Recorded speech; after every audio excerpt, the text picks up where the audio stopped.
with the dried out Jerry Curl to get upset and get mad because we got $175 worth of groceries and we done got that shit for free. And she looking at me like, how the fuck you do that shit? She didn't say that, but the look on her face was disturbed. Target, same goddamn way. They looking like, last week they had to call the general manager. She got on the phone and said code 8 or something, whatever, and 2 people come over there. This one big round bodied man, he comes over, he's looking at the ticket, he's looking at the register, and he goes, what's going on? Oh yeah, well, we want to make sure that is this normal? And he said, well, what's normal?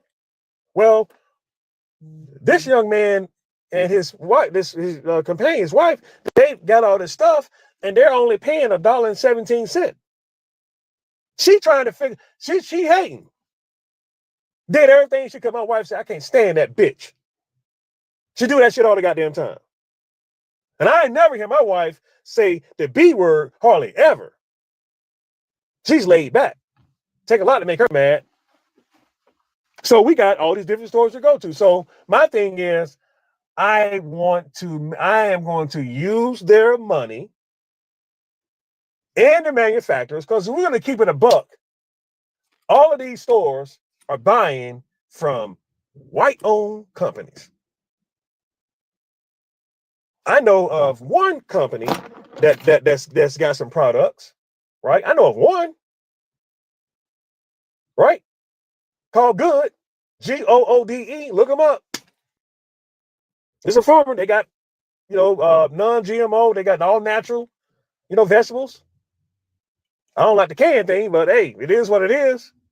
Everybody in this room probably had something out of a can at one point in their life. But if we cancel them, which is inside Walmart, that means that they don't get no sale. We can't buy their product. Because it's at the retail level now.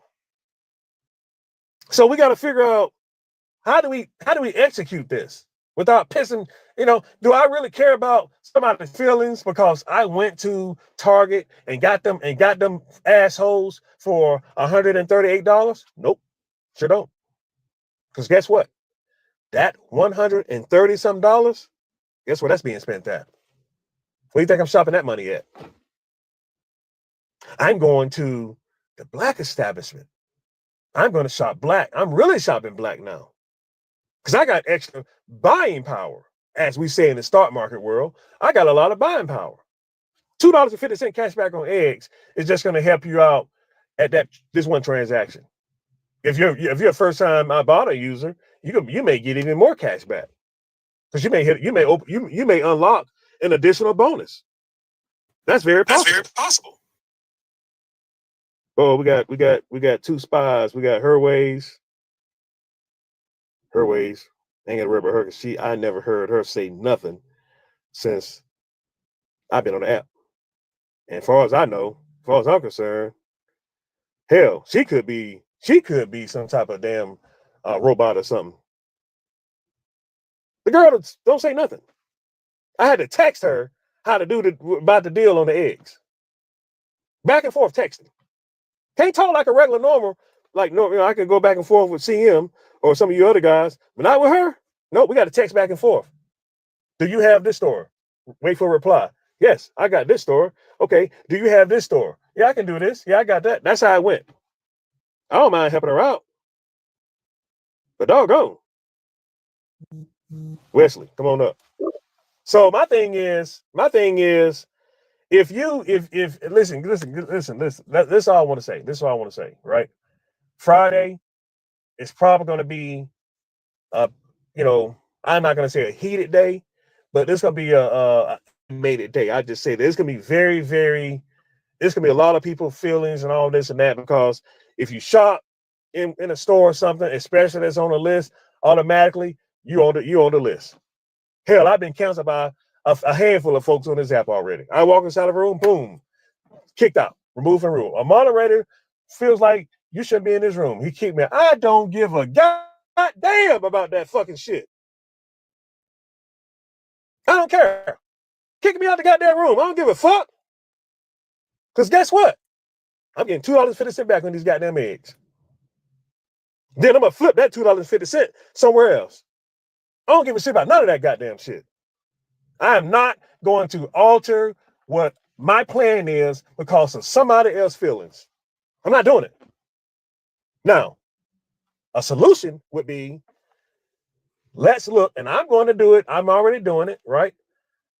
Let's look to see what are the other establishments that we do want to shop at. And if those, even if that establishment don't have the egg deal, that does not mean I'm not going to shop there. I hope the Black-owned establishments get a come up. I really do. But here's my question, and I want to hear from whoever has an answer to this one or a thought on it. Are we only going to support that Black establishment for that one day because it's Blackout Friday? Or are we going to continue to shop at these Black-owned establishments? Why Friday? Who picked that fucking day? Who's the fucking the president of this fucking shit to say, hey, you know what? The 28th, that's the day we're gonna do it on. What? Are you crazy? Why not the 25th? What about last Friday? Why has it got to be the day you pick? You know what? What if I don't want to go shopping on that day? What you know? So my thing is this. My thing is this right here, right? Out here, and this is fun. I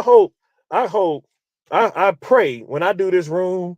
Oh, I'm going to do a room, right? I'm going to do a room about strictly just what do the people in Georgia, where do you shop at? And mainly, have you ever heard of New Black Wall Street? Because I can tell you right now, that place is struggling. It's struggling real bad.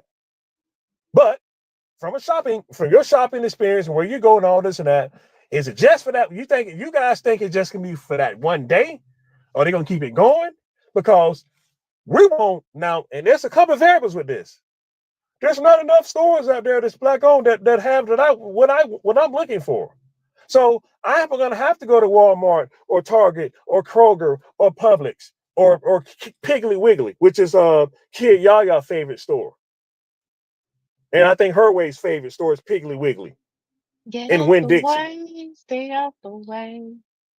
Get your ass out the way. So do you guys think that that's a one thing? Because nobody said nothing about that. Everybody's stuck on the 28th. What do you guys think? You think it's gonna keep going? Or is this a one-time thing? No, it's a Get one-time out of your thing. feelings about everybody else feel. It's a one-time What's thing. that? Get out the way, Rico. Yeah, get your ass out of the way, Rico. We ain't even been here long enough where you can talk. Sit your ass down somewhere.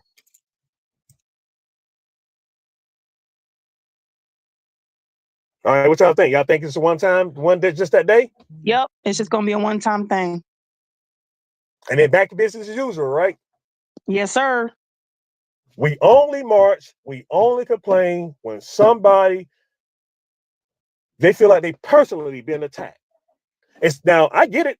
Somebody like, take out, like this one kid, right? He defended himself. He got sucker punched. Y'all seen that shit? Beginning of the month. He walked away. The guy punched him. The guy turned around, defended himself, punched the shit out that dude. And that dude fell back, hit his head. He later died from his injuries. Should have kept your motherfucking hands to your goddamn self. Anybody saying shit about that? I ain't seen the room yet. I ain't seen shit. We all stuck on, hey man, 28th is blackout day. Man, fuck you. Fuck out of here with that dumbass shit. Blackout day. The hell I supposed to do? I told my wife, I said, what we doing? She said, we're gonna go light their asses up. That's gonna be the blackout day for us. We're gonna go hit every goddamn store. Just like who's seen Fast Five? Who's a Fast and the Furious fan in here? And the fifth movie, when they was down in what's that, South America somewhere, and I forgot the name of the little country or whatever they was at, the little area they was in, and when the guy, it was some back and forth, and they jumped on, they got in Dom's and his little crew, and they wanted to get their revenge against that little rich drug lord dude down there, who pretty much ran the town. And when they said, well, what we're gonna do? And they said, we're gonna hit every money cash deposit place that they got. That's how I feel when listen, when they roll back the stuff on DEI and all these different places, when Target did what they did, and Walmart did what they did, and all these other places, Amazon and all this and that, which anybody saying shit about them. McDonald's. McDonald's? We don't say McDonald's in the country. We say McDonald's. Hey, McDonald's is on the goddamn list. M-A-C. Yeah, you heard it right. Not Mick. Because we don't even say pecans right. That's supposed to be pecans. It's gonna jump down my goddamn throat talking about, well, you saying that ain't how your country ass, you saying the word. I don't give a damn about no goddamn pecan. It ain't McDonald's. It's pecans. You don't get your regular ass out the way, Rico. It ain't McDonald's. It's McDowell's. Hey, McDonald's, McDowell, they ass is on the goddamn list. And I drove by a McDonald's or McDonald's, as we say in Birmingham, Alabama. I rode by that some bitch the other day. 5 black people in the goddamn drive-through line. I counted them. I wanted to say, hey man, what y'all doing over here? You got to go to Bojangles or some shit. You can't go over here. No. Yeah. What's going on? Hey, I guarantee fucking tell you, I bet you the people that's got Amazon got a Fire Stick. Ain't I said shit about that. They ain't said shit about no goddamn Fire Stick. Wanna know why? Because they in jail broke that some bitch and I get free sure TV. goddamn did, goddamn this shit. So who gonna pay Who gonna go back to Comcast or Xfinity? $85 billion corporation, and so I may be off on the number, maybe even higher than that now. Rico got Xfinity. Rico got Xfinity. Okay. Listen, I know, I know Rico. I know he be two-timing. He be two-timing anyway. I don't have Xfinity. I don't have no Fire Stick. There you do. Yeah, you got something. Anyway, I mean, let's bring it up, man. I mean, we getting mad at this one store. A few people over there shopping, goddamn people work at damn Walmart. What they supposed to do? Fucking quit their goddamn job? Where they gonna go? Cause of somebody's feelings? Where they gonna go work at? Piggly Wiggly? The meat shop? Dude told me, ain't no Piggly Wiggly in my town. Why are you so obsessed with Piggly Wiggly? I grew up around Piggly Wiggly. Damn right. In Winn-Dixie. If you know, you know. They got the meat, the meat shop in the back. Get your meats right there. But all the other stores do the same thing, right? So my thing is this. Here's my thing. If we really gonna be doing stuff like this, let's really do it. That's not I don't like half-halves, doing this shit.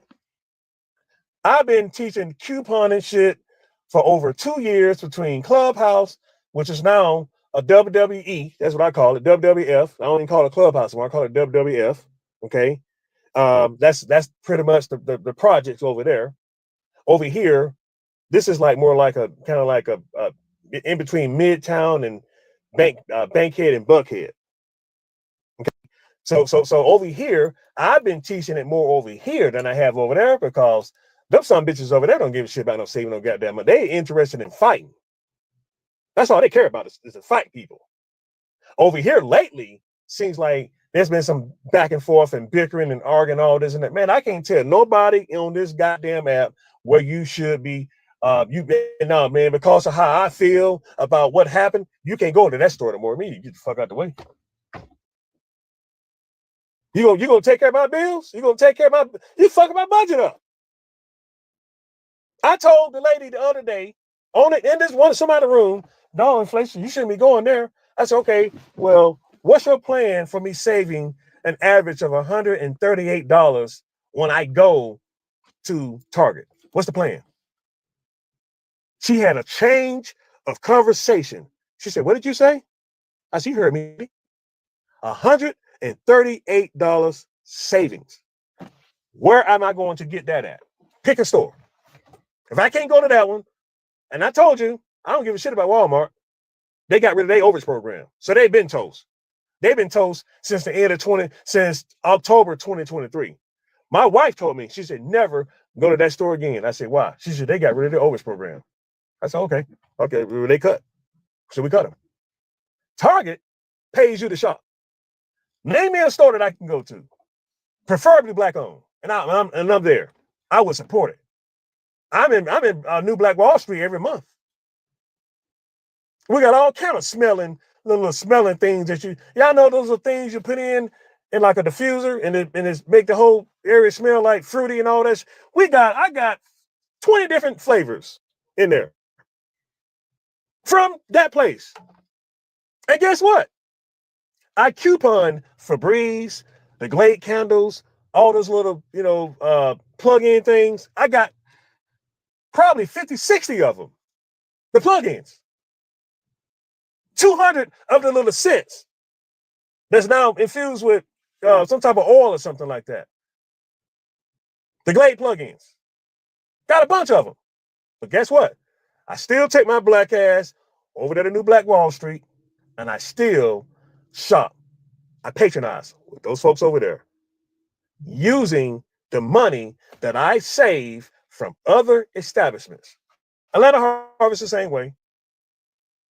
Nothing is still the same. I've been had the plan in place. It's already working. When I see shit like this, save $2.50 on eggs. I'm like, damn, I need to let the people know about this. This is good. This is great timing. And then I'm looking at the schedule at the beginning of February. I never knew that we was gonna say, hey, we're blocking out Friday. No, we're not shopping. I'm like, wait a minute, man. So the other day I said, wait a minute, there's folks getting paid on Friday, and I told them about this deal, and they looking forward to take advantage of this deal. She said, well, tell them to wait. Tell them to wait. This lady got 4 kids. What do you mean wait? They ain't waiting on shit. They gonna go get them eggs and get a $2.50 cash back. Any amount, any size, doesn't matter. Don't matter the brand. Go to any store. The store has to be a participant with Ibotta.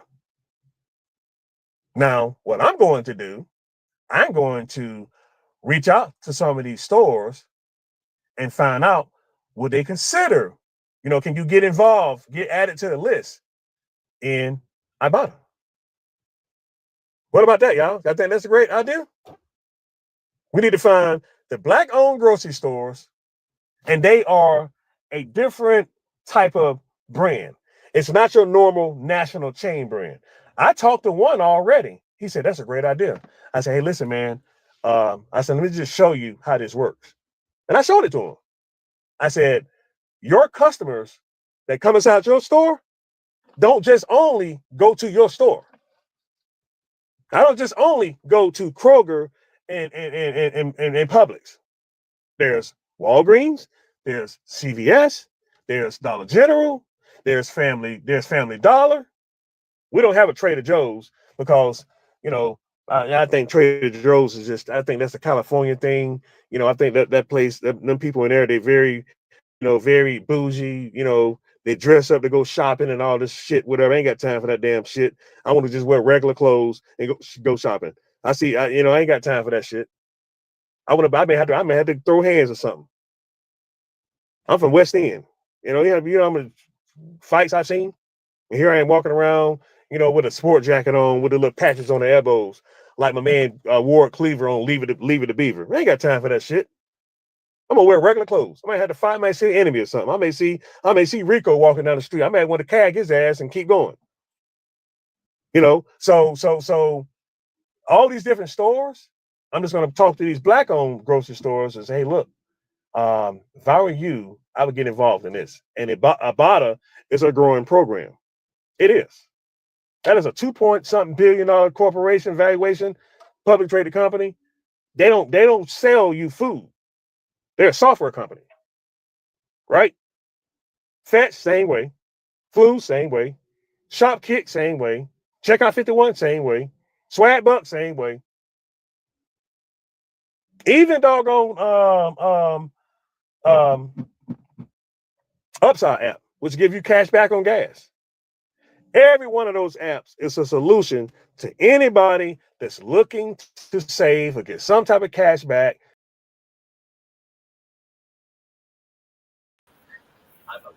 Hey y'all. actually switched over.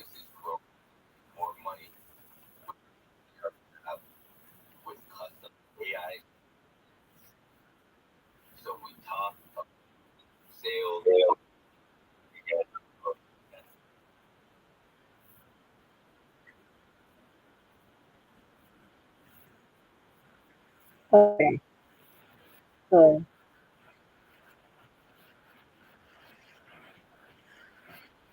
here we go. I'm about to start Sammy Does Live.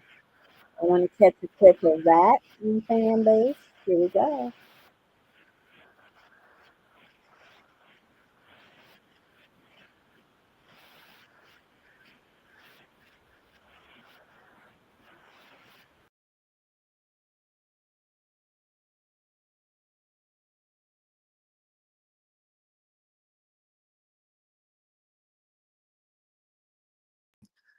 Somebody that has a sales process.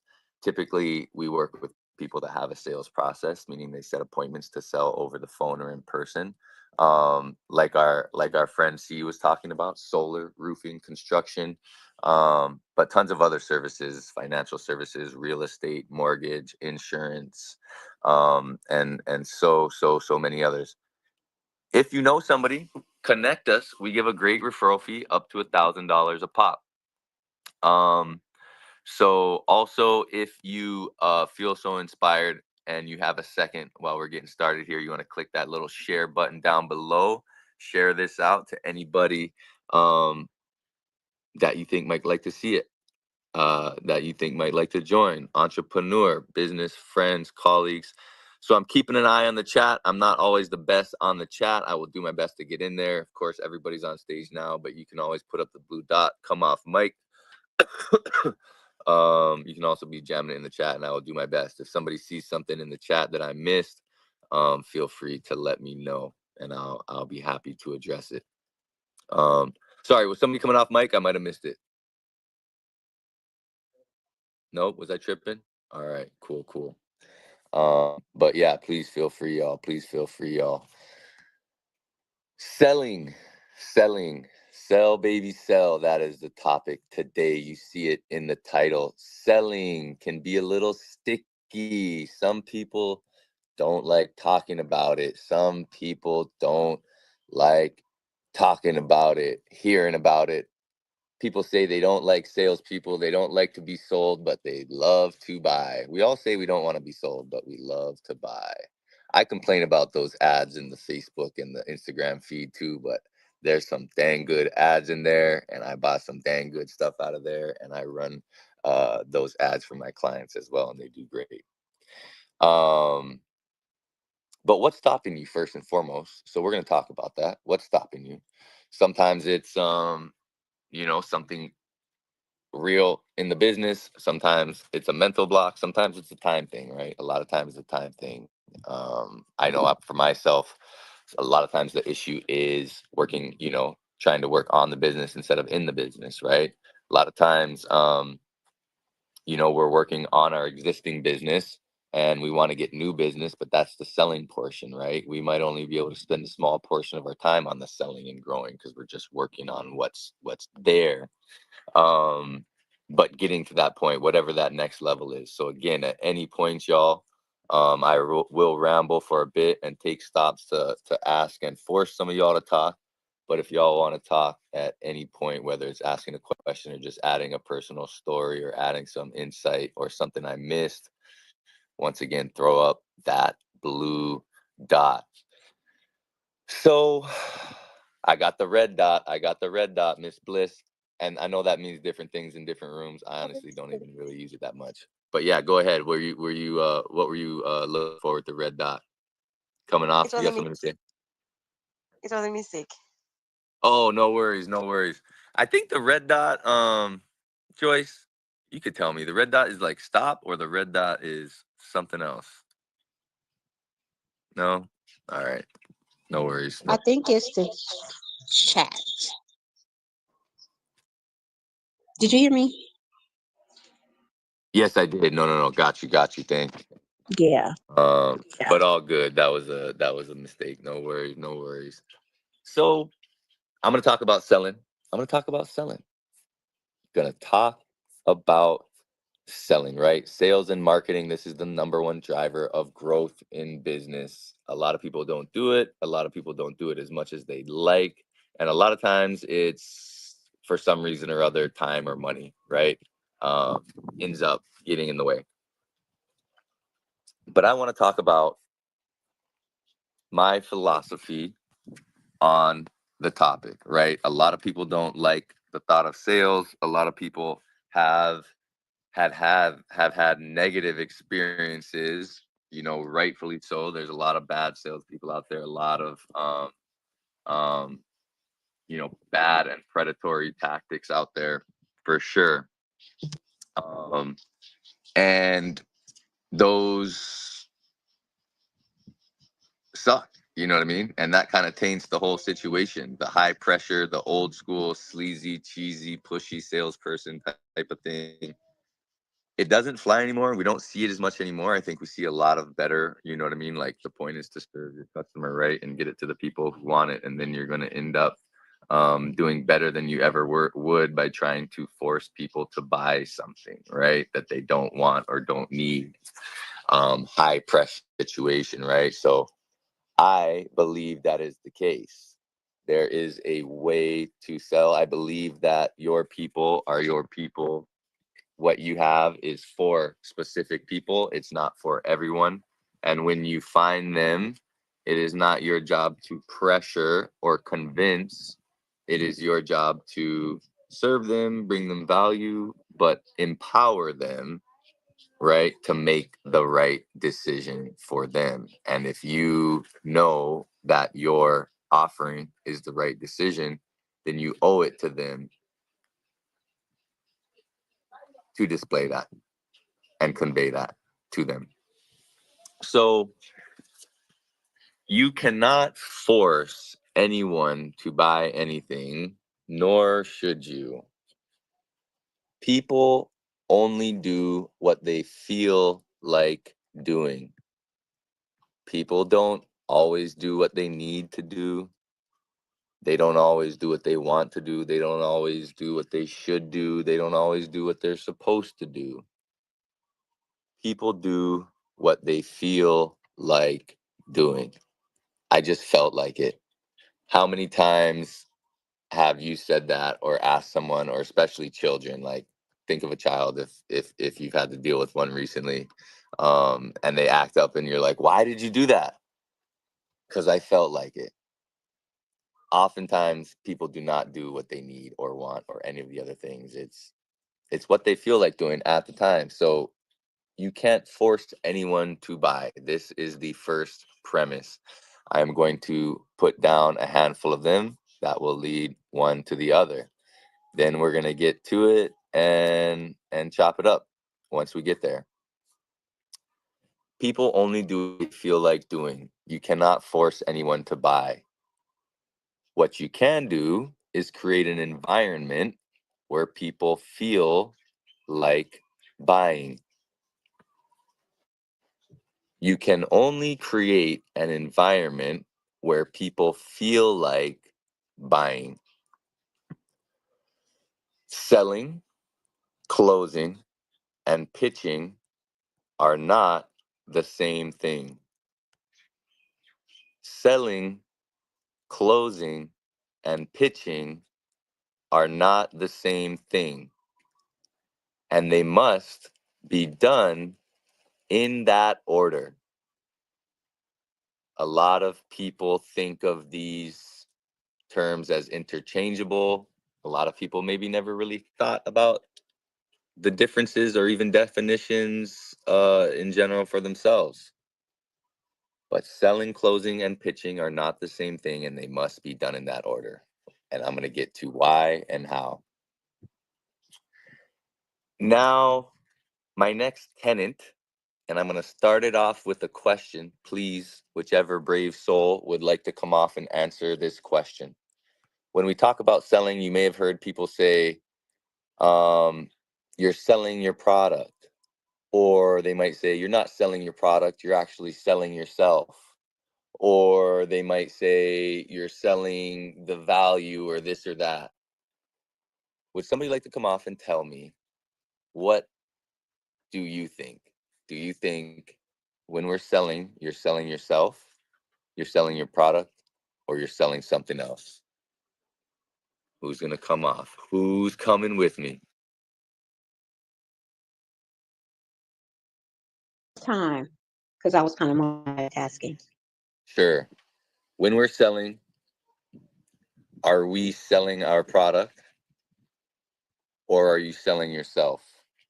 Or are you selling something else? It's a little bit of all three for me. Um, I am selling the customer convenience. People are typically looking what's in it for them. So they have to also like me, so I'm selling myself.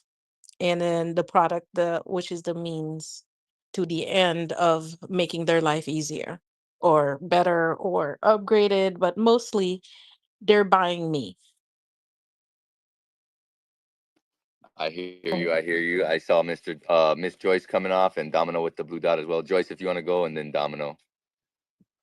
Well, I would say that I kind of agree with her. It's all three, but I want to specify it's always going to be how they make you feel. So we want to get those feelings in there when it comes to sales.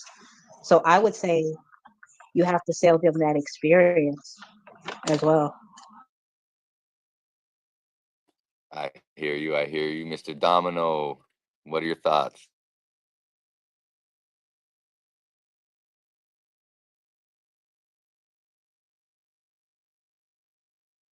I believe that it's almost like the saying that they say about meeting people where they're at. You got to be able to, I don't know if you want to use the word sense or whatnot. It's like twofold. You got to sense where what can affect the person. You know what I'm saying? What they're looking for. You know what I'm saying? What can pull that string, whether it's experience, whether it's yourself for social proof, whether it's, you know what I'm saying, hearing from seeing some of your what do you say, advertisements or something like that, your content, and then going from there. But if it's a personal meet, you might be selling something and you never even met a person. You know what I mean? So, like I say, I would pretty much just say it's a combination of all three. I hear you. I hear you. I appreciate that. Anybody else? Anybody else? All good. Going once, going twice. So, yes, I would say there's not just one answer. Sometimes people buy because they love the product. Sometimes people buy because they love you. But my thesis and philosophy is you are selling your point of view. You are selling your point of view. Because a lot of times, yeah, if I like you, that helps. But you know, a lot of people that like you that don't buy. You know, that's a big issue with like friends and family saying that we want to support each other. And then oftentimes we don't for whatever reason. And you know, there's a lot of people that we don't like, but we support their business just because it is uh we don't all love Mark Zuckerberg, and some of us have pulled ourselves off of his products, but there's a lot of people, and I am still on Instagram, there's a lot of people that still use those products and hate the guy. Amazon, not everybody loves what's his name, Bezos, or I mean, don't even talk about Elon Musk. That's this whole other atmosphere. But I mean, even a Mark Zuckerberg, a Bezos, like, but I have a hard time getting Amazon out of my life. I want to support every local business and black business and everything, but you know, sometimes it's hard to get these freaking things out because they are so convenient. Like I see, so selling your point of view, which can be sold off of your opinions, off of the opinions of your clients or second person testimonials, or off of third party proof of proving your point of view, right? Part of that is going to be proving your point of view so that regardless of if they like you or not, regardless if they have the full understanding or belief in the product itself, they know that your product and service is the best way to get to their desired outcome. So that's my thesis. Again, there's not only one right answer, but that is going to be central to what we talk about from here on out. So in order to sell it and prove it, right? Again, part of the key to selling is selling without selling, right? We talk about selling without selling. That's true, right? There should never be any pressure. Buy or don't buy. I don't care. Yes, I would love for all of you to fill out the link up top, get on a phone call with me, buy my services, maybe send me a referral. But buy or don't buy, I don't care. There always needs to be no pressure. I believe that you will find your people, you will find your clients, they will find you if you do your duty to get there and market to them. So we know it's not for everybody. Just as important as finding the people it's for is finding the people that it's not for. You have to and it has to be genuine, right? There's really no faking that. And that's what we don't like, is the ingenuous salesperson, the one that's just faking it or schemy or skeezy, right? So in order to do that, you have to really want what's best for the client, for the person. Because if you do that, we know that if the best thing for them is your option, that we win together, right? They get what they need, you get paid. So yes, it's self-serving and it's serving the client. It needs to be a win-win. And if you really believe it, you almost want it more for them than they want it for themselves. And if you can want it more for them than they actually want it for themselves, not because you want to pressure them into it, but because I see your problem. You know what I mean? Like, I know you have a problem. You came to the problem with me. Like, we can fix this problem. I want this for you. You deserve it. You need it. Let's go. In order to do that, it has to be genuine. In order for them to believe it, you need to believe it. In order for you to believe it, it needs to be true. And in order for it to be true, it needs to be proven, right? So, I mean, that basically means that the proof is in the pudding, and you've got to have something that works. You got to have something that's good, right? Obviously, kind of a prerequisite. If you don't have a good product or service, then it's probably not going to do well, and you're not going to be confident in it because you don't believe that it is proven, or you know that it's not proven.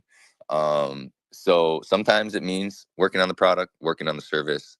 But once you've done that, once you're there, once you've done it, once you know, once you truly believe, once you believe it because it's true and you know it's true because it's been proven, that's how you sell without selling. That's how you can sell your point of view.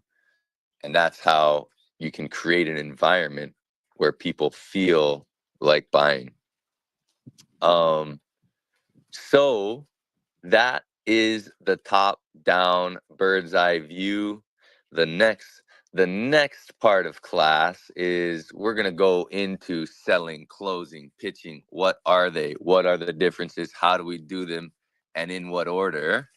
But I did just say a lot there. I would love to have anybody come off, give any of their thoughts, questions, or input. Yeah, I like that feedback that you gave about point of view, because that's definitely, to me, one of the major factors in selling. You want to sway people to your point of view. So I like that. I would say too, storytelling needs to be a part of that as well, because imagine telling a story about a product from your own personal experience and tie that into the sales. I think that would be a personal effect, wouldn't you think, to add an element of storytelling to your product? Definitely. I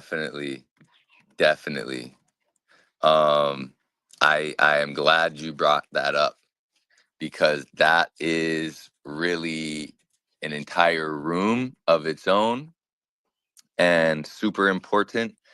And it kind of goes along right with this. I will talk a little bit about that right now. Because yes, exactly. It's more about storytelling than filling up your slides with a bunch of stats. 100%. So when you talked about telling your story, I want to talk about, and this will help going in, the 4 frames of selling. So framing, right? Framing is how to picture and position the situation, the problem, and address various things throughout the process. The 4 frames, the 4 main frames are first person proof, second person proof, third person proof, or first party, second party, and third party. And then a thing called kitchen table logic. Now, the third and fourth are the most powerful and important, and kitchen table logic is probably the most of them all. But they're all important. So yes, Joyce, telling your story, super important. That's first party proof. That's first person story. Second party or second person would be a testimonial. Somebody else or a client of yours that's worked with you now telling everybody, hey, this guy, this woman is great. She is what she says she is. The results were amazing for me. You don't have to just take her word for it. Take my word for it. That is more effective than first person proof, right? Third person proof or third party proof is proving your point of view. This is where you really prove your point of view. You tell people what you do, how you do it, why it's important. You tell them your story. You give them some second party proof, but third party proof is somebody else, something else, not you, not a client, not somebody that knows you, but some other significant, well-known, trustworthy source or study or example. Maybe it's a Harvard study. Maybe it came from Harvard.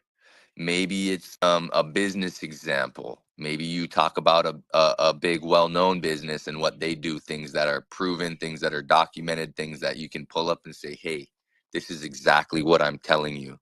This is proof because this is what Apple does and how Apple does it. You know, Apple, everybody on a business level obviously respects and wants to emulate the success if they're looking to grow their business. And then look, here's the proof. Here's my client who got the results with me. Here's me telling you how we do it, and you can see it all come through, right? So if you can structure that third party proof within your framing, and it all is important because people do want to know you and you do want to personalize the situation. So not to say you wouldn't use all 3. You definitely want to tell some of your story. And then kitchen table logic is a whole other thing, but I had to just jump into that because of what you just said, Joyce. No, that's right on. Storytelling is huge.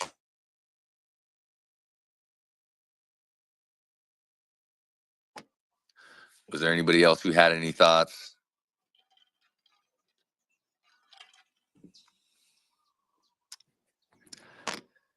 Miss Siobhan, can I pick on you for a little bit? Would you want to come on and, I don't know, tell us about just a little bit about your business, right now? What, maybe a win or a challenge, maybe a pro or a con, like within your marketing sales, like how's business going currently? What's changed? What's going on? Dr. Love, welcome. Thank you for coming through the room. And no worries, Siobhan, no worries, no pressure. Domino, can I pick on you? Oh, I was about to pick on Domino and he jumped out the room. He's like, nah, you're not about to pick on me. Maybe he's still in here. I still see 7 people in here, but that's all good. Joyce, You know, I always come back. Are you doing much with the POS these days or not so much?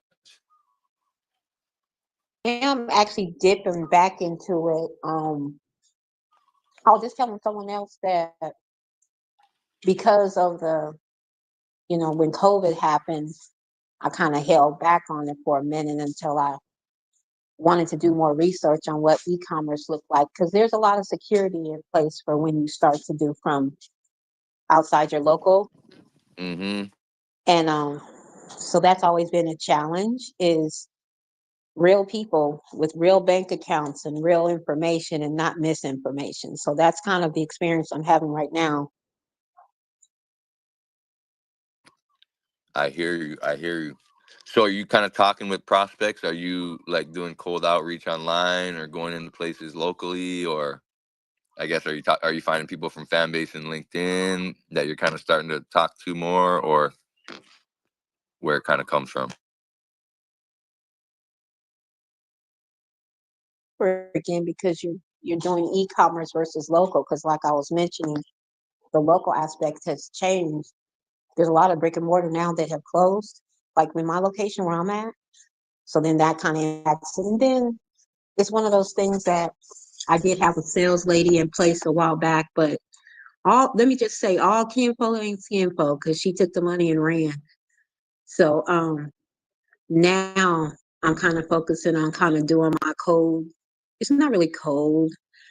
It's more like LinkedIn is so, instrumental because the Right. sales navigator. So now I Yeah. can get the content. It's just a matter of doing the work and actually doing that for now. But I definitely recommend LinkedIn when you have a small business, and, like whatever you're doing, you have to incorporate LinkedIn. I don't know how anybody would do it from a digital aspect without it. I agree. There's so much there, and so many people that don't even go, you know. Um I'm glad you're so into it. I mean, it's a huge that's the place to be. So, I think you just set me up the past couple times perfectly. I think you just set me up to do some kitchen table logic. To talk about some kitchen table logic. All right. We play into emotion, we play into logic, and oftentimes emotion is really what, again, you have to feel like doing it. If you're supposed to do it, I need to do it, those are oftentimes the things that don't get done, right? Because we don't feel like it. I need to do it, but I don't feel like it.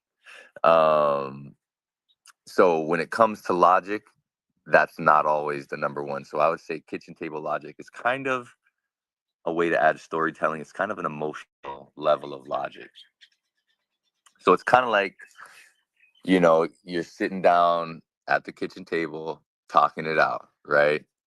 Hey, and again, think about the way we are proving our point of view.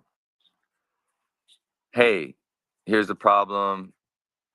Here's the answer to that problem. We agree on that? Okay. Well, if we agree on that, then if you look at it over here and apply that to this, these situations are the same. So then that has to be the same as well, right? Oh, oh yeah, okay. If you do it right, then it's okay, yeah, right? Um, so we've all been burned before. We have all been burned before. And we've heard a lot about that just, right here in this room with C talking about her challenges. Miss Joyce just brought up the challenge of making sure you're talking to real people, making sure you get legitimate people and real bank accounts and all this kind of stuff, right? Salespeople that didn't work out, money that was lost, money that was stolen. And so, I think it's something to keep in mind, right? Failure is the only way to success, and oftentimes 3 to 4 to 5 failures, before you break through to each success, right? When it comes to sales, it's talking to 100, it's knocking on 100 doors to speak with 10 people, to sit down with 5 and close one of them. And it's not for most people. It's not for the faint of heart. But if it is for you, you can tear yourself away from it if you wanted. You know, a lot of us are entrepreneurs because we couldn't be anything else. Even during the low time, we could always throw in the towel. And sometimes we do, which is fine. You know, it's not, again, entrepreneurship. It's not for everyone. But so that being said, you know, in life, it's we just got to take our punches, right? And again, in business, it's being burned. It's having a salesperson and they not work out. Because again, when it comes to sales, like 6% are going to be worth their weight, right? And a lot of, you know, things that you hire for, half the people won't work out. You constantly have to get new people. But that's part of the game, right? And it's knowing that if one person didn't work out, we're going to try a second. If 2 or 3 or 4 people don't work out, we're going to try a fifth. If we get burned, we're not going to stop. We're going to keep going. If we get burned 2 or 3 times, we're not going to stop. We're going to keep going. I've had some, you know, refunds go out and some invoices that didn't get paid, that are just lost into the future. And I'm going to put safeguards in place to make it, you know, more assurance that these things don't happen in the future. But I know that they will happen at some point. It will happen again. And it's the cost of doing business. And, you know, my grandma said, life is tough, wear a helmet. And business is tough. So wear a helmet, wear those elbow pads, wrist guards, knee pads. Definitely. So kitchen table logic. All right. I might pick on somebody, but we'll see if anybody wants to, you know, participate or not. That's okay. Who in here is married or in a relationship? Raise a hands or thumbs up or what do you call? PTR. Come on, somebody PTR me. Currently in either married now, been married, or in a relationship. How about this? Give me a thumbs up if you have ever been married or ever been in a relationship at any point in your life. Thumbs up. Everybody should be giving me thumbs up. All right. And I know the ones that are not giving me thumbs up. I know you did. I know you have. It's okay. So, how many of you have been burned in a relationship before? Thumbs up. At any point in time, ever been burned in a relationship at any point in time? I feel like everybody should be given a thumbs up. And if not, you are blessed. Next question. For those who have been burned before in a relationship, how many of you, after being burned, stopped dating and you said, I've been burned, I'm never gonna date again, I'm never gonna look for love, I'm done, that's it, I was burned? No? So you ended up dating somebody else again after that, right? Typically, we don't let that stop us, right? Because if you want love, right, if you have some type of ambition or desire for love or relationship or whatever it is, you're gonna pick yourself up, dust yourself off. You might cry and sulk for a long time. You might not, but you typically go and get back on the horse. How many of you have been burned more than once? Thumbs up if you've been burned more than one time. Yep. And then again, same question. After you were burned the second time or the third time, or the 6th time did you just stop and say, hey, I'm just going to give up on love and I'm never going to do it again? Or did you once again find yourself the courage to get back out there and do it again? Yep. Yep. Yep. And hey, if it, if that's not the ambition, that's cool. There's no, love, that may not be the goal for everybody, but that is my point, right? And so for me, for example, my pitch, hey, we do marketing and sales. I want to be your marketing agency. I want to be your sales agency. I want you to sign on as a retainer client for me. A lot of times the pushback is exactly kind of what Joyce dealt with. I've had salespeople before and it didn't work out, or it went horribly. It was a disaster. I've worked with a marketing agency before and it was just, it was horrible. They sucked. Or I did Facebook ads, and they didn't work. Or I had somebody do Facebook ads for me and it didn't work. And it's like, okay. And you did that, what, one time? Oh yeah, I did it for like a month and it didn't work. You did this with them for how long? Yeah, we did it for a couple of months and it didn't work. I'm not doing that. That doesn't work. Oh, you've used 2 or 3 different marketing agencies before and it didn't work? Oh yeah, it wasn't just one time? Okay. All right. Well, if we know, and again, for anyone who's married or been married, I know some people that married their high school sweetheart, but typically the first person you meet and date is not the one you end up marrying. It's typically not the 2nd, 3rd, 4th, 5th, 10th, 15th, 20th. It usually takes some time and a lot of hits and misses. And if that is the case, you got to kiss a lot of frogs sometimes. If that is the case, then why would you think it's any different in business? If that is the case in your love life, if that is the case with the person you married and had children with, and you found love after all of that, you agree that's the case? You agree that's the case, then wouldn't you say that applies here? Wouldn't you say that applies here? Because why wouldn't it, right? Why do you think that would apply to all these other areas of life, but you expect to come in to business and get it right the first time? That's typically never the way that it works, and if you've done it for yourself or done it with somebody who really wasn't good at what they're doing, and typically often the problem is folks not sticking with it long enough. Give it a month or 2 thinking they're gonna just make some crazy return, and it doesn't happen right away. So 2-3 months in, they're out. Oh, that didn't work for me. That is kitchen table logic, y'all.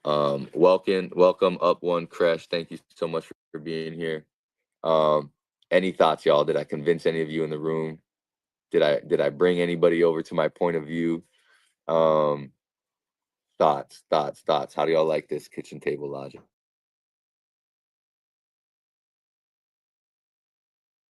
Absolutely, the turning and burning part that we typically I talk to my guys about when they're going. They know to grow with thick skin, and they know that not it's not for everyone. So the right candidate is going to give you the time and so forth and so on. So I agree, and that's kind of like how I approach at least the sales part and even the investor part, because I have a couple of investment teams that would like to participate with me right now that I would rather not take their money um, because of the terms that they have. One of them want me to work for them outright and, has the ability to fire me, and then take my design. That's not going to work for me, and then there's another person that wants to basically invest less than what I'm asking, but get the same amount of perks. That's not going to work either.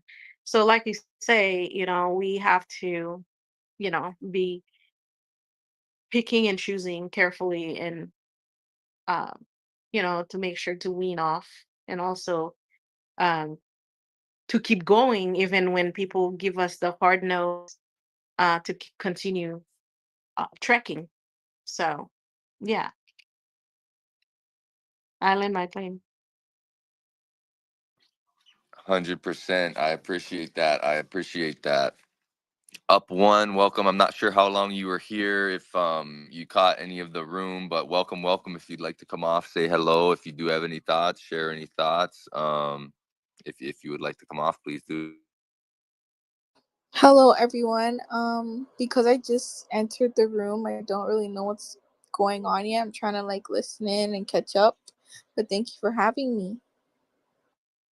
Definitely, definitely. Thank you for being here. I feel like I have been in rooms with you before. Not sure if you've been in one of my rooms before. CEO push. There you go. There you go. So I guess my question would be if you want to give a little, just a little introduction of yourself. You know what you do. I see your PTR. I think that's super cool. Fan base idol. So, just any introduction if you want to tell us about that or anything else. If yeah, I would love to get a little intro from you. Okay, cool.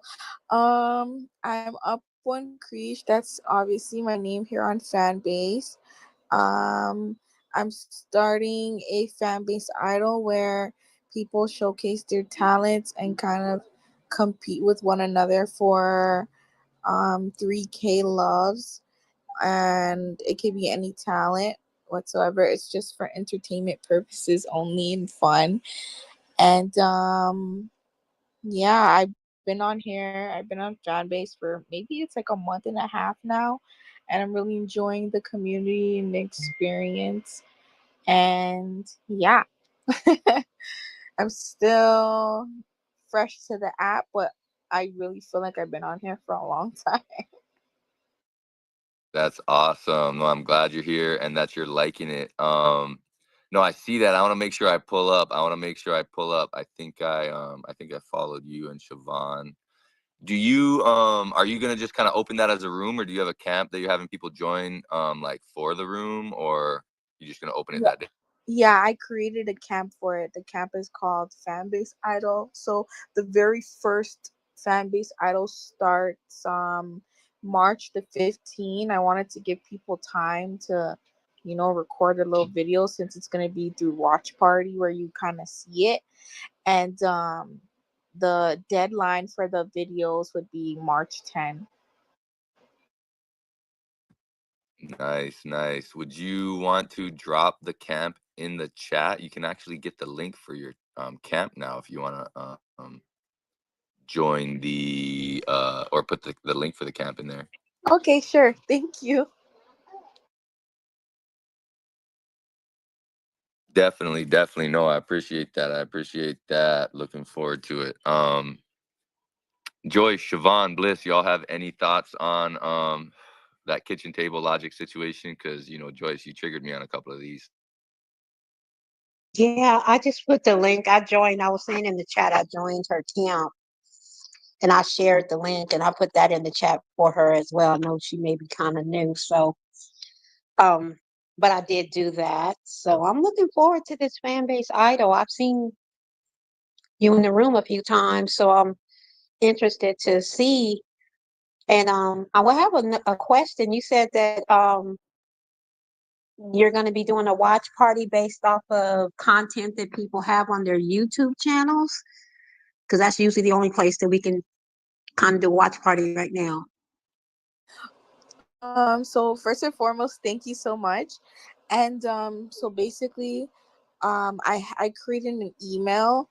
So the contestant, I'm only gonna be taking 5, so it's not too overwhelming, would send a video that they choose or that they created to me to my email, and then I upload it on YouTube for that purpose, and so that we can watch it through the watch party, because that's the only way you can kind of do it on Fanbase, to be able to watch it through the audio room.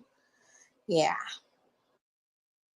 Okay, so with that being said, I think the videos they can't be shorts. So they would have to be more than, I think, what is it, 3 minutes, I believe? Because I don't know what the minute is for shorts on YouTube, so don't quote me, but I know that it can't be a short. No, So that, I think it needs to be a little longer than a short. But I okay. even told myself, even if the contestant went a little too long, I can always just pause it. Like it's still in my control. So I didn't want to thing because people already have their nerves already with showing their talent. But I think I could pause it while it's happening in the watch party. If it's too long, I just pause it on them. And then I also have judges in there where co-judge would be CEO Push and another young lady named PLC, and then they will be also giving their commentary, and then it's the viewers job, because they're the judges too, to vote on who they liked the best. Okay. Do you have a maximum as far as the video? Because I know that might run over your time if you have people with 30 minutes or whatever. So do you have a maximum time? Yes, I would say a minute, 1 minute and 30 minutes. 1 minute and 30 seconds is good enough. 1 minute and 30 seconds? Because like I said, the shorts can't be under 3 minutes. So you're saying that it would have to be over the 3 minutes, right? If it's over the 3 minutes, that's fine too. I guess Okay. if they were short, you could just take all of them and put one video up and just kind of watch it and then pause in Yeah, between. that's what I was Then you would thinking. have like a 10, 20-minute video or something. I don't know. Okay, so that makes sense if she put and compile them all together and then make one YouTube. If some were too short, I guess. I'm not an expert, but that's my thought. Don't quote me. Joyce and Domino know about the streaming better than me. I guess I could do that. I never really thought of it that way. Yeah, I know it gets a little challenging to play on watch parties, and then the more you stop them, it seems like they replay from the beginning. So I was just thinking of how that would work. Have you ever played watch party in here, Sam? I have, and I've done a little bit of stop, go, rewind, fast forward, but I've never done a lot of that. Yeah, Like most of the times, I just put on a video and played it, and I haven't done a lot. exactly. Yeah, it does work better that way, but you kind of test it out, so you'll kind of see what works for you. The watch party is it has its little hiccups, but you definitely have support and help from CEO, I know, and the other person, so they should be able to help you. Okay. Right, thank you so much. I have a question. I'm really excited, and if you guys ever wanted to just pop in and watch and vote, you can. You're always welcome. Okay. Will there be a voting system? How would it be like if there is any? Sorry, say that again, Bliss. Could you say it again? I asked if there would be a voting system, and if there is any, how would it be like? I think that was for you, Up One. Is like, what is the voting system? I guess for the content. Is there like a voting system, or are y'all just choosing? Oh, so the voting system, I'm going to create a poll of emojis where people can see the guidelines of how to vote, and then based on that emoji, then us the judges will know whether they liked the video or not, and then we kind of make our decision off of their votes and off of our votes. Whoever got the highest votes wins the 3K loves and also a shout out and the title winner of the very first fan base idol. Oh, I like that. So it kind of reminds me of, I don't know if you've been in the dressing room. The dressing room does polls based off of hot or not. So they created these PTRs so that if you like the outfit or the dress, then you can put up your PTR to hot. And then if you did and not, and then you kind of voted based off of how many hots or how many nots there was. So that sounds interesting. So that's very interactive. We need more of those rooms for sure. Yes, but the The only difference is that I'm gonna create the poll myself, and then I'm gonna put it in the chat. So the voting system is in the chat, not really through the little apps. But if people wanna like do that, then they can. But I'm trying to make it a completely different. But I love that. Shout out to the dressing room. I really love it, and thank you for the compliment.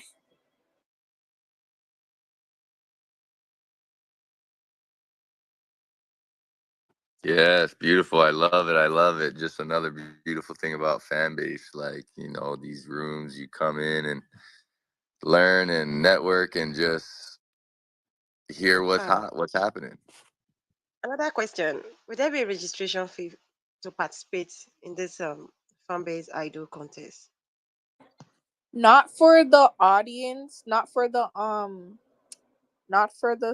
studio audience. They come in for free, obviously, but the contestants um who are competing against one another, their entry fee in the competition is 100 loves. Okay, that's nice. So let me ask you, are you planning on just keeping this on fan base? Are you broadcasting to other social media sites? Or what are you gonna do about that part of it? For now, really just sticking to fan base because I'm kind of just starting off one at a time until I really like figure out things because I am like a month old on this app, so kind of just figuring out on fan base for now. Um, and then because also fan base has other features, but it's just like I didn't create anything like going forward, like as far as subscriptions and fan base idols and stuff like that. So I'm not sure yet.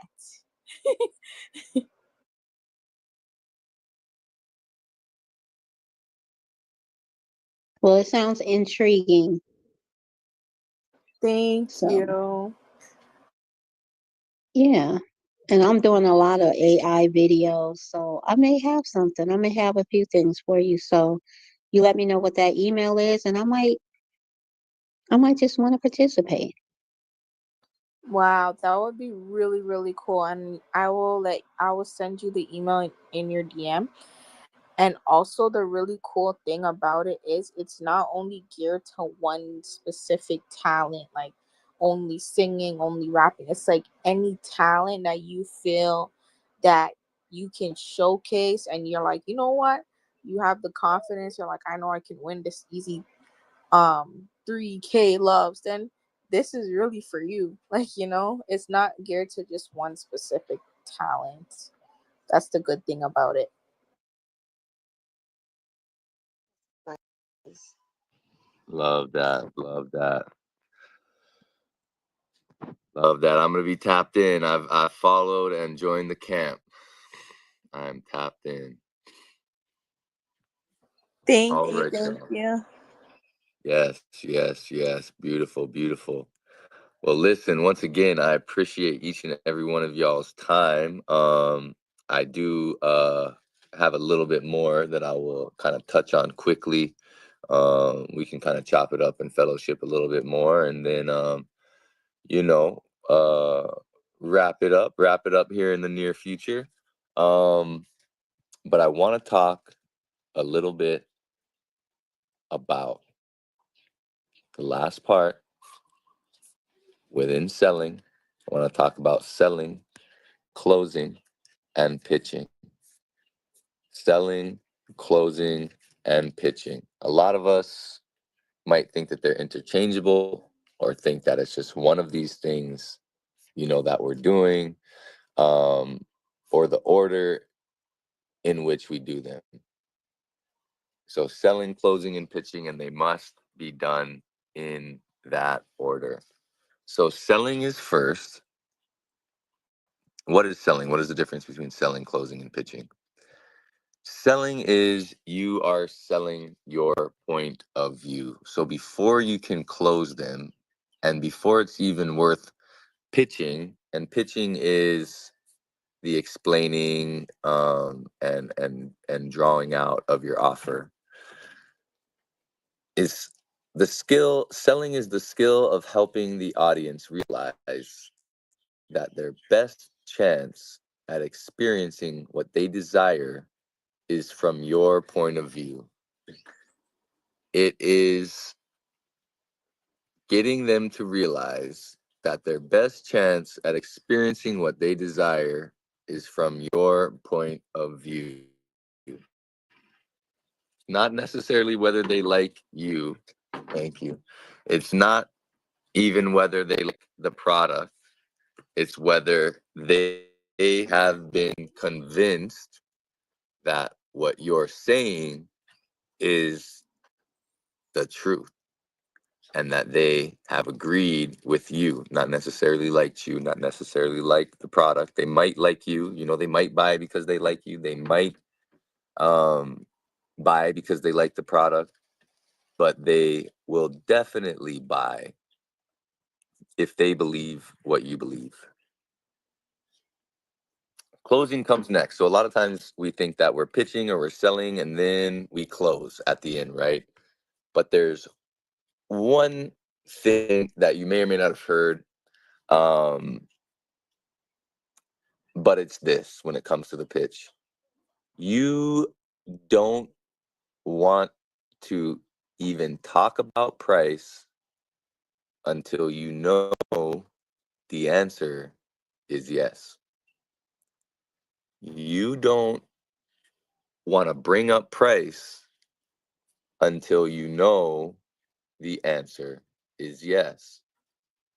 Until you know they've been closed. So a lot of us would think it's the other way around. We're going to talk about the price and then we're going to close them.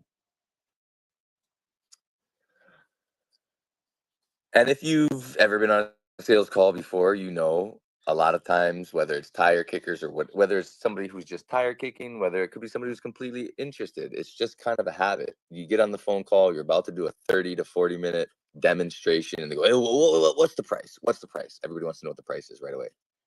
If you start going into that right away, then they can check in or check out right away. They're only shopping on price. I like to say why, ask why, always ask why, ask another question, always asking questions, always asking questions, always asking questions. Well, why, sir, we just got on the phone, I'm about to kind of explain everything to you. Why is price the only, determining factor for you?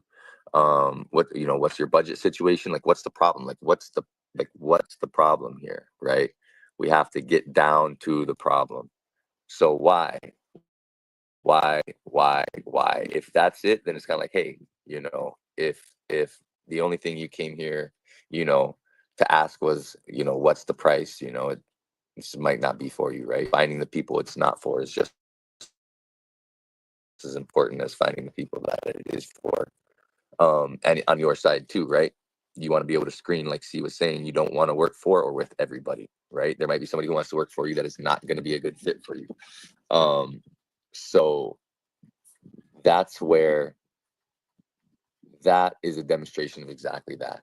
To close before we pitch, which is breaking down the services or the product and the price and all of that. So if we're first selling our point of view, getting them to believe us and believe with us and believe how we believe. Next, we're closing.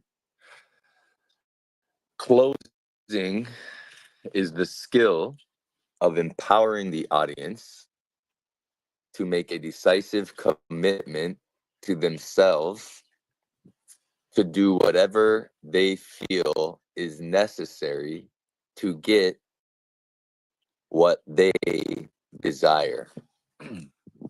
It is the skill of empowering the audience to make a decisive commitment to themselves to do whatever they feel is necessary to get what they desire. Buy or don't buy, I don't care, right? People do what they feel like doing, not what they need to do, not what they think they should do, not even what they want to do. Most of the time, we're not doing what we want to do. We do what we feel like doing. So we all know that we throw money away at all kinds of stuff. Doesn't matter, if it was, someone who didn't have money, someone that's wealthy, right? The average American has $2,000 available on credit cards at any given point. And we know even if you're hurting for money, even if you couldn't afford to fix the car the last time it broke down, or even if you shouldn't be spending $200 or $300 on that bag or those Jordans or whatever, we all end up doing to some extent what we feel like doing, right? And so I would, again, never pressure or try to force anyone to do anything or make commentary on whether you should, do this or that, to come up with the money or go into debt or put something on a credit card. But people, when they want to make something happen, they will make something happen. Most anybody, if it came down to it, if you needed to come up, with the 2,000 or the 10,000 or the 20,000, whatever it took to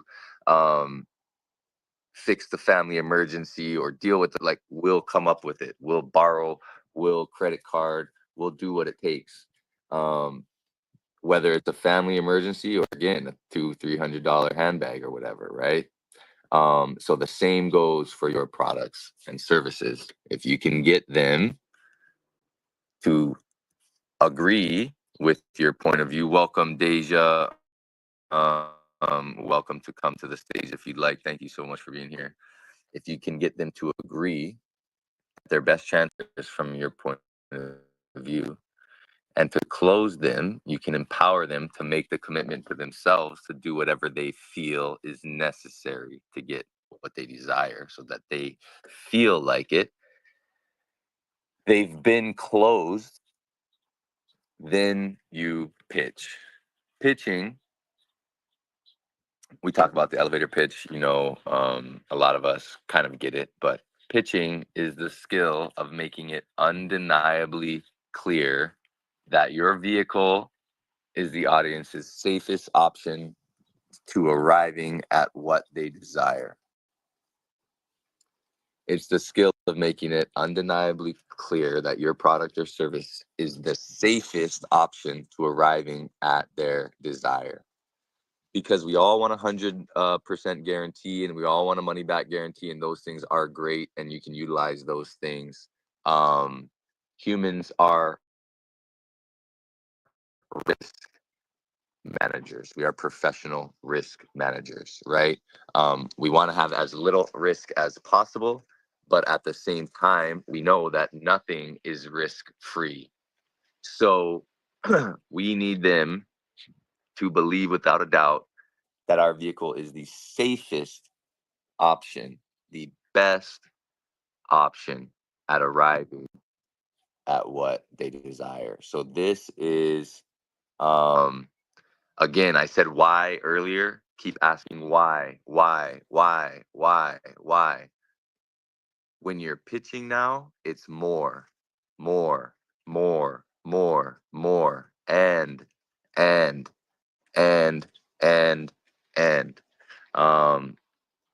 It is really, really spelling it out in excruciating detail.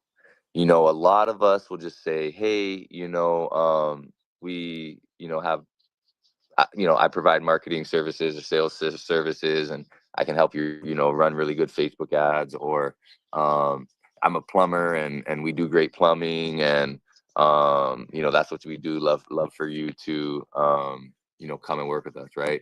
And yes, welcome, NS. Anyone wants to come up to stage, feel free. V-Dub, welcome. You can come up to stage as well. Thank y'all for being here. But there's so many things talk about perceived value. We talk about perceived value, but if it's real value, right? Perceived value, a lot of times we talk about it as something that we're already doing that people just don't talk about, right? So the plumber example.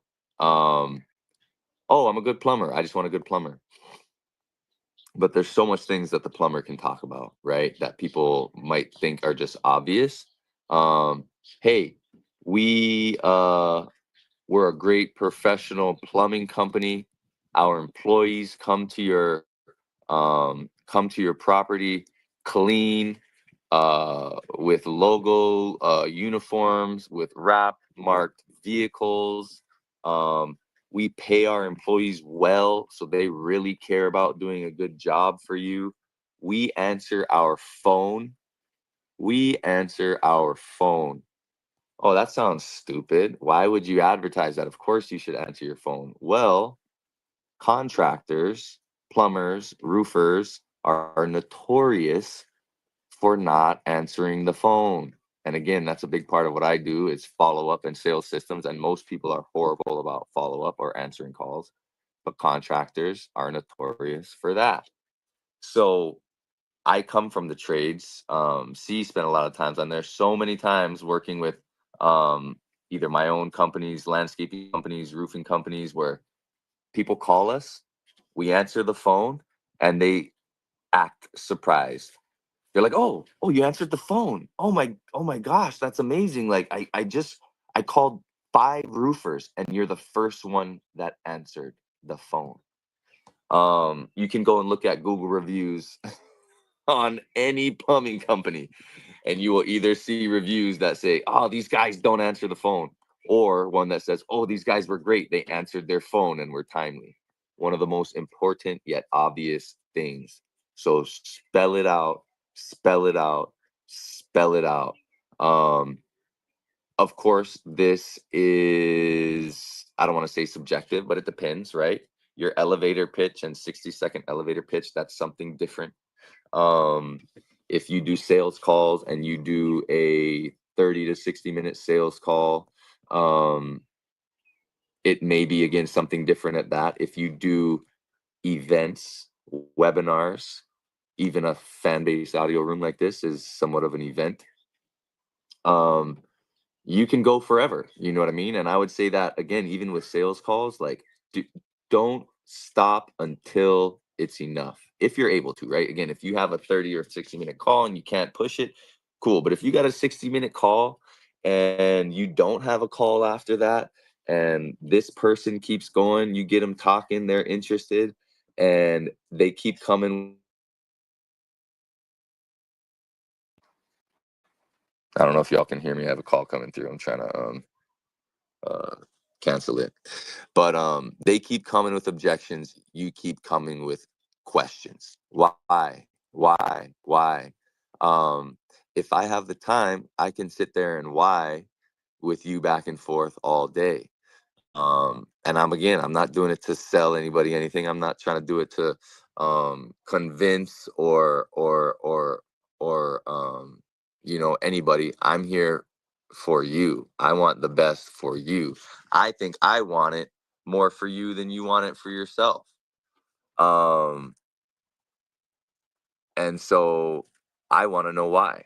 I know the problem. We know what needs to be done, but I want to know why. So again, those are kind of the 3 from a high level. I'd love to hear anybody's thoughts. I'd love to answer any questions if I can help. And of course, if you have tips and things that you use for, that you've either done and gotten positive or negative results, would love to hear that as well. But I was talking for a while, so I want to welcome the new folks to the room. NS, V-Dub, Levon, thank you all so much for being here. Would love to let y'all, if you'd like, come off, say hello, introduce yourself. If you'd like to come off mic, if not, no pressure. But if you would like to, NS, we can kind of start from you and go on down to the right. Welcome if you'd like to come off and say hello.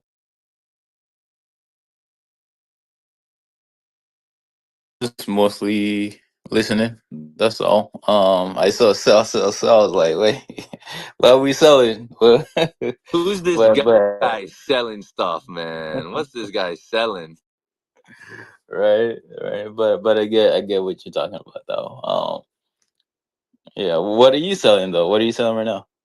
Yes, sir. Trying to help y'all sell, man. You know, that's what I do. I do sales and marketing rooms. So I own a sales and marketing agency. So yeah, I sell my services. I do sales and sales systems and marketing lead generation for small businesses. So the link is up top.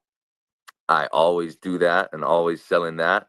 And then you know, we have these free spaces as well. We're here every Wednesday, 7 p.m. Eastern Standard Time. The AI Sales and Marketing Mastery Camp. If you want to join it up there on the top right. Gotcha. Yeah, man. Yeah. No, appreciate it. So yeah, definitely always talking about what I do, how I do it. And again, yeah, always happy to get on a phone call, no pressure phone call, whether it's, you know, for you or somebody that you know. But yeah, so that's what I sell. And then we just talk about whether it's selling, marketing, whether it's tech, AI, or just on kind of the principles kind of thing. And that's kind of what we're talking about today, just principles, Yeah. best practices, selling, closing, and pitching. So yeah, I know some of y'all just came in the room, so you know you may not have heard a lot, but again, feel free to jump in at any time, throw the blue dot up. How about you, my friend? I was Are gonna ask you? you though one Yeah. quick question. What about the second part? What's stopping you? What do you find that out? What's stopping the people from selling? So yeah, that's a question for you and everybody. And like throughout this, you know, we kind of do it's an open forum. So we come in, chop it up, like people will bring their examples, you know, we're talking about some challenges some of the folks were having, you know, what's stopping them, like what's stopping you, like we literally talk about it if you wanted to talk about it. And then of course, folks, if you got, you know, I tell you what works for me, what's stopped me and clients from having success, what's worked for having success. And other people have, you know, examples too. So there's people come through this room who are brand new in business, and then there's people come through that have, you know, way more experience and success than I do, and bring a lot of value to the stage too. So, yeah, it's kind of a each one teach one situation. I mean, it stops people. There's so many things, you know, when it comes. So, you know, there's any number of reasons, right? Business is hard, life is hard. It's more about finding the reason, how can we break through that and do it, right? So if we can talk about your specific situation, we can bring it down. But I mean, like for me and a lot of people, you know, 90% of businesses will never do any marketing really, or at least spend any money on marketing.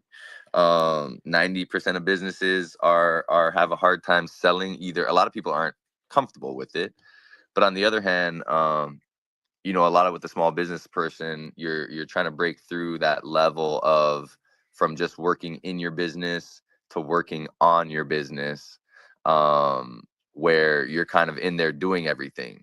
You want to get more business and grow your business, but the business and clients you already have takes all your time, so you have a hard time actually going out to get new business. That's something that stops a lot of people. Then if you get beyond that to where you're like, all right, I got bigger, I have employees, I can work on the business now, I don't have to do all the work. Well, then it's like, okay, how good are you at selling? How good is your product? Then it becomes what's stopping you there. There's always something, right? And that's just it, just like life, you know, there's levels to it. But yeah, no, I hope that helped answer the question. And please jump in if you have more to add to it. But I see Levon had the blue dot, so yeah, Levon, would love to hear you come off and give your thoughts and introduce. Oh man, I have written one of the most unique stories I think I've heard in many, many years. And getting it out for me being unindexed, one in the major search engines, I'm essentially stuck going digitally door to door and letting folks know, hey man, Zara the Kung Fu Nun is an ebook now. It's on sale, so get it before it becomes a movie. It's about a young black girl during the Ming Dynasty era of China, and she's learning kung fu at a kung fu convent. which is one of the most fascinating things I think our sisters have heard in a long time. And since they don't have heroes on TV, news, and radio, and on social media, such as I'm suggesting, I wrote them one, and I think it's a very fascinating story. The things she does and how she goes about it in a sick world where we see all of this, butt shaking, and she's a nun, so she's pure, and she's feisty because she's studying kung fu. But the nature of this book is essentially accurate historically, even though it's an action adventure ebook. So for me to do that 20 times and hope for 2 sales, that's just got to be a better way to do this, Definitely. I hear you. I hear you. No, I appreciate that and you bringing it up because I think we're in the exact kind of perfect, part of the room where we can just kind of jump into to individual situations. So I hear you. It's obviously a challenge. Is there a better way? Sure, you want to get beyond digital door knocking. I get that. I'm going to give you my 2 cents, but first I want to ask, how long have you had the book out? That you've kind of been on the journey. Like, is it, a couple of months or a couple of years, or like kind of how long has it been available to the public? Oh, it's only been a couple of months. It's doing some sales, but like I said, it's just, essentially door knocking like that. I hear you. I hear you. My 2 cents are this: A, keep going. Um, like, yes, there's a better way, and you will get there. But everybody has to start by just one-to-one combat door knocking, and digital door knocking is great because it's unlimited. You know what I mean? Like once you go out and go out in person in the real world, that's great because it's more effective because it's in person. But there's a limited amount of doors you can go knock on in the real world. And when it comes to selling a digital product like you're doing, of course, it's going to start digital. So I'd say keep doing what you're doing. I think audio rooms, just for example, I mean, social media is social media, but I love these audio rooms, right? For these kind of things. Like, and I'm guessing you've been on Fanbase for some time, right, Levon? I know I've seen you and we've connected before. But I don't know, I think these are great because, like, for example, on Fanbase, for people who have a business, right? There's 3 ways to make money on Fanbase. You can get loves, you can get subscriptions, and you've got the link in the bio, right? Like, what are you selling? Anybody who's got a business has a link in the bio. That's on every platform. That's not just Fanbase. But and then there's different pros and cons to everything. Like if you're doing e-commerce or retail or selling a book or selling a t-shirt or retail, something that costs maybe 10, 20, 50, $100, versus you've got someone selling services like me. My services cost a couple of $1,000s a month, right? It's a different product and service, and I'm more looking to get 1 or 2 clients here and there, where you'd like to be selling a few dozen books a day, you know what I mean, or more, right? So it's a different sale. So I think one thing that you have going for you is, I don't know what your book costs, but I'm guessing it doesn't cost $2,000 a month. So it's kind of like when you're selling that, I feel like it's quicker to get off the ground. Like right now, I could have just come meet you and be like, yo, that book is dope. Like I'm gonna go click on your link right now and be like, hey, I could like buy your book, right? Like, again, with my service, that's not how it works. Like someone has to talk to me, they gotta think about it, they gotta get their budget together, and they it is typically 3 to 9 months later that they end up like buying my thing. They're not gonna just put it in a cart on the website and check out. So, I would say that, you get 5, 10, 20 people in a room and you can kind of get up like this. Go ahead and drop your link in there. Oh, it looks like you already did. Oh, awesome. Because I clicked on your link tree. So now I got them both. But yeah, no, I love it. I'm going to look into your book over here, and yeah, I'm going to grab one, man. But that's it. Like, I had another colleague client who was in a room here, and his daughter had a book. And there was like 20 of us in a room, and he sold like eight books for $11 a pop or something. You know what I mean? And then you get when you're doing your hand-to-hand combat, as many of those people as you can get to do reviews. You know, I see you're on Smashwords. Not sure if you're on Amazon or anything else. I don't know exactly how the reviews kind of work on there, but I know on Amazon Books, the review section is a huge thing. So, yeah, those are kind of my thoughts. You know, I'm happy to go deeper and then talk to you about, you know, what I think might be helpful beyond that, right? But I think first and foremost is, and again, you've only been a couple of months in, which is great. You know, I think a lot of people will just want to see, we all want to see huge results in 3 months, but it's, you know, business is a long-term game. And if you're in it for the long term, then just, you know, keep doing what you're doing, of course, build on that. But, yeah, no, those are kind of my, 2 cents off the top. Those are kind of my 2 cents off the top. Yeah, what has your kind of main channel been, Levon, when you say kind of when you're doing this digital hand to hand? Is it gonna be like fan base, other social networking, LinkedIn, or yeah, go for it. I saw you had the blue dot. I'm on what is it?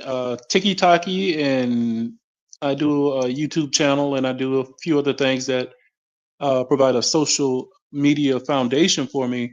But essentially, that being unindexed thing is really hampering my ability to gain visibility. You know, the studies on each site to get their proper keywords and SEO is just, to me, it's a con game, because if even AI can't deliver appropriate, effective keywords and strategies and such, they can help some, give some idea, but the detail in the prompting to get to accurate, um, effective information is just a pain in the behind. That's why I'm ending up doing the door-to-door type thing. The story is about less than $10 right now. It won't stay that way because it is such a good story. It's very well written. It's very well researched. The research was ridiculous. Ming Dynasty era, there were black people there. The fact that they had actual kung fu schools where convents and girls would study. Um, all sorts of, you know, it's an amazing story. If you get the story, I would love to have the feedback for it, because I want to make it into a movie, and I want to do it with the resources that are available right here on Fanbase, because there are somebody on this platform who makes movies and or is connected with those who would. And I think this story would be a great one for a classic. I don't know, should I send it to Ice Cube? He's pretty good at making black movies. Anyway, get the story and let me know how you feel about it, man. Black heroes for our queens are essential. I have a little girl back there. She's 16. She's carrying 5 college classes. The girl is too good to be my child. That's how I know her mama was cheating on me. She's just too good. But I think it's an interesting story, and I think everybody would get something out of it. The depth of spirituality associated with it is mind-boggling, and I can say that with certainty. But anyway, I'm gonna shut up. I'm talking too much. Thanks for letting me share the story. Definitely, no, that's awesome. I'm looking forward to checking it out. Yeah, I'd love to kind of get back in, you know, jump into that a little bit more for you too, because I mean, I got some kind of thoughts. I got some thoughts, might have some information that could help. Jay Ride, welcome to the room. Want to give you an opportunity. Wendy, also, if you want to come up to stage, you're welcome. If not, no worries. You can also hang out down there. But Jay Ride wanted to give you an opportunity to say hello, introduce yourself. How are you doing, my friend? Thank you, man. I appreciate it. I saw the topic of the room, Sell Baby Sell, and I thought I'd just stop in and see what you guys are talking about. I am also into. I have a health and wellness business as well, and I'm always sharing with individuals how they can live a healthier lifestyle, and it doesn't always have to be working out. It could be just starting at your own home and what you use in your home.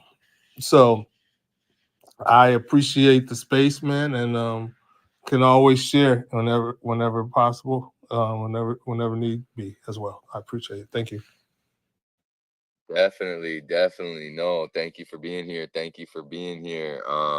Yeah, you're in the right spot. You know, we're selling, we're building, we're always building, we're always on the business tip, always on the sales and marketing tip.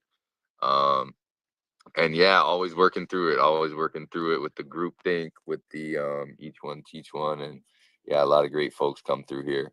Have you been on Fanbase for some time, or somewhat recently? More recently, I just came on. I had another friend that's on here. I'm normally on here supporting her, but I haven't really been on Fanbase as much. Been over a lot on Chatter and moving away from Clubhouse. Definitely moving away from that. But but I'm really checking out Fanbase as well too. Nice. No, glad to have you here. I love it here. I only have so much time too. I spent some time on Chatter. I haven't been over there for a while. You like it over there? You've been hanging out over there for a while? Chatter has its ups and downs. I do like the fact that the video aspect of it, and so that you can go on video and you can really showcase if you're selling something, you can really showcase what you're selling, from a video standpoint, so people actually get to see what you're sharing. And so there's a lot of it's just a different way of doing things. So I mean, hopefully things continue to get better, but I like the simple fact of just supporting my community in both arenas. Definitely. No, I love that. And of course, no platform is perfect. Have their ups and downs and tendencies and quirks and whatnot. But yeah, no, I love it here. So y'all, listen, no, this is what it's all about. I think this was an amazing room. Jay Wright, if you want to join the camp up there at the top right, we are here. We start every Wednesday, 7 p.m., sometime between 7 and 8 p.m. Eastern Standard Time. We're here every week, so would love to have you come through. I kind of went through the majority of class for today. We took in a lot of good input from y'all, and I see there's been a handful of people in the room on the web, on the internet, which is cool. If y'all are familiar, so it says there's 6 people up there. There's 4 of us in here. It says there's 6 people up in there. So people that are watching from the web show up there, but they're not going to show up down here. And there's been a handful of them throughout the thing. So welcome. If you are listening from the web, we appreciate you as well. Please come in, download the app, create your account. You can come into the room, and when you're in the room, you can actually get on stage. You can actually talk with us. You can actually give loves. More importantly, you can get loves. We give each other loves up here on stage. Once you're up on stage, you can get loves. You can participate in the chat. So yes, a lot of benefits for coming on through, but it is cool that people have the ability to check it out before they download the app, but wow, my phone has been dying really quick here. I am outside. I want to wrap it up soon, but also would love to give anybody an opportunity to ask any other questions, give any other input before we shut down the room. Anybody have any other kind of thoughts or input you'd like to kind of share before we kind of get towards the end? Would it be okay for me to drop a couple links or just a couple videos links for people to check out? Definitely. Cool. And yes, before we get out, like if you want to drop the links and then give us a little information too, give your picture or whatever. Cool. I just dropped a couple links in the chat, and the first one is just a short 11-minute video talking about the store where I help individuals actually just switch stores from buying toxic products like Lysol and bleach and stuff like that, stuff that we use every day in our home, but it's just toxic and it's what's killing us, to you switching over to plant-based products, stuff that's better for you, for your home. I haven't used bleach or Lysol in over 6 years now. Even during COVID, I never touched this stuff. And I actually feel a total difference. So I help families do that without spending any more money out their budget. All you're doing is switching stores. So that first video that I dropped in talks about that store. Then the second video is for those who say, you know what, this sounds cool. I want to share this with my friends and family. And when you decide to do that, the store will actually start sending you a check just because you shared it and you help somebody else switch stores. So you can get an actual monthly residual income from doing the work one time and helping someone switch stores, because people are going to buy soap, deodorant, and toothpaste anyway. Those are just your essentials. So you're helping them switch stores to where they get stuff better for them, for their families, and stuff that they're going to buy anyway. It's a win-win situation. So that second video show is more so on the business side of it. If you decide to do that, you don't have to, but that just gives you more information. The first video is talking about the store itself and what it's all about. So thank you for the time, man. I really do appreciate this. Definitely. No, that's awesome. That's awesome. Thank you so much for dropping that. I did click them. I want to say the second link, I was able to watch the video. The first link said it was password protected. So I don't know if you want to drop a password in there too for that one. Or yeah, the password should be part of it. The password is just Mela, M-E-L-A, capital M, then lowercase E-L-A. I see it now. You did put it in there. Yeah. Got it. I missed that part. Cool. No, dope. That's awesome, man. I love it. You know, I was talking a little bit about it earlier today, and excuse me. And I kind of hear the same kind of sentiment in a lot of, not just rooms, but just like conversation in general. It's like, we want to support Black-owned businesses. We want to support our friends. We want to support just the local coffee shop instead of the Starbucks in general. You know what I mean? But I think I myself and so many of us, it's kind of like we do as much as we can. And then it's also like we're still going to succumb to like so many times. Like, I don't want to support Starbucks, but I go because it's so easy to go on the app and do my drive and pick up. Like, I got to park and go into the coffee shop, or, you know, I end up using Amazon instead of going to support my friend or the Black-owned business, you know, as often as I should. So I think what you're just talking about is great, because I think it's just, you know, finding the place, right? Switching stores, finding the place to do it and making it just get over that hump of like not letting some small thing of, you know, not finding the right store be the issue, you know? So yeah, no, that's dope.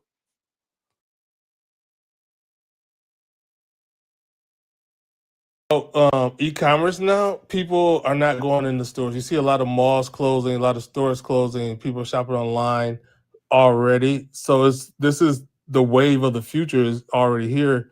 And you know, I get tired of. I mean, I'm a person. If I don't have to go to the store and I can have it shipped directly to my house, I want that, so I don't have to leave home. I work from home now, so I rarely go out unless it's for actual food. But everything else, for the most part, it's coming straight to my door, and it's fresh, and it's just as good or better than what I would have got if I would have went to a brick and mortar store anyway. So. Yeah, it's all about just finding out where the new stores are, or where to go, like you said, to support one another, and then then do stuff better for ourselves in our families. So thanks a lot. Definitely. Welcome, Sheena. Welcome, Daniel.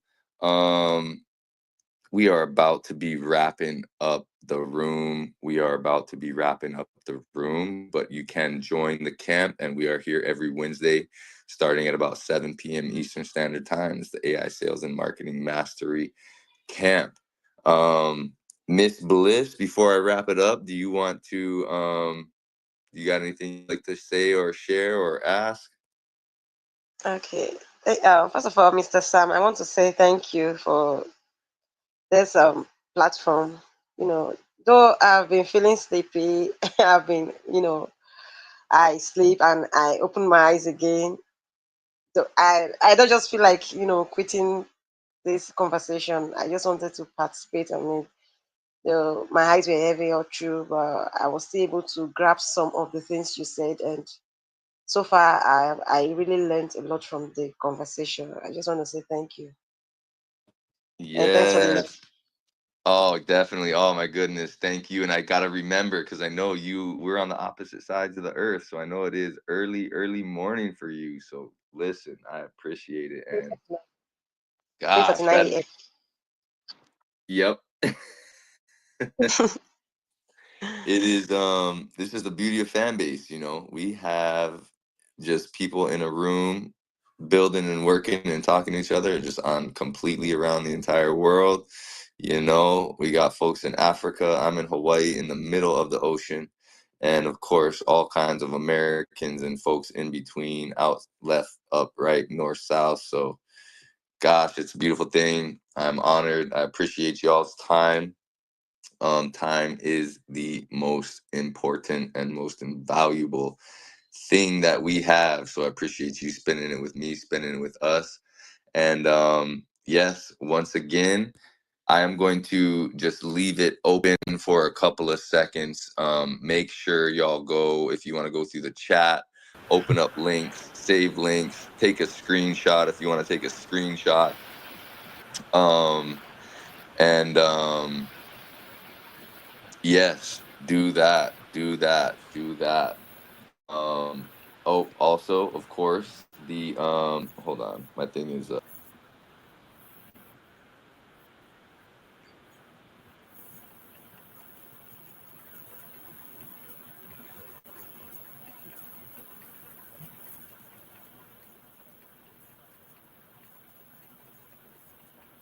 All right.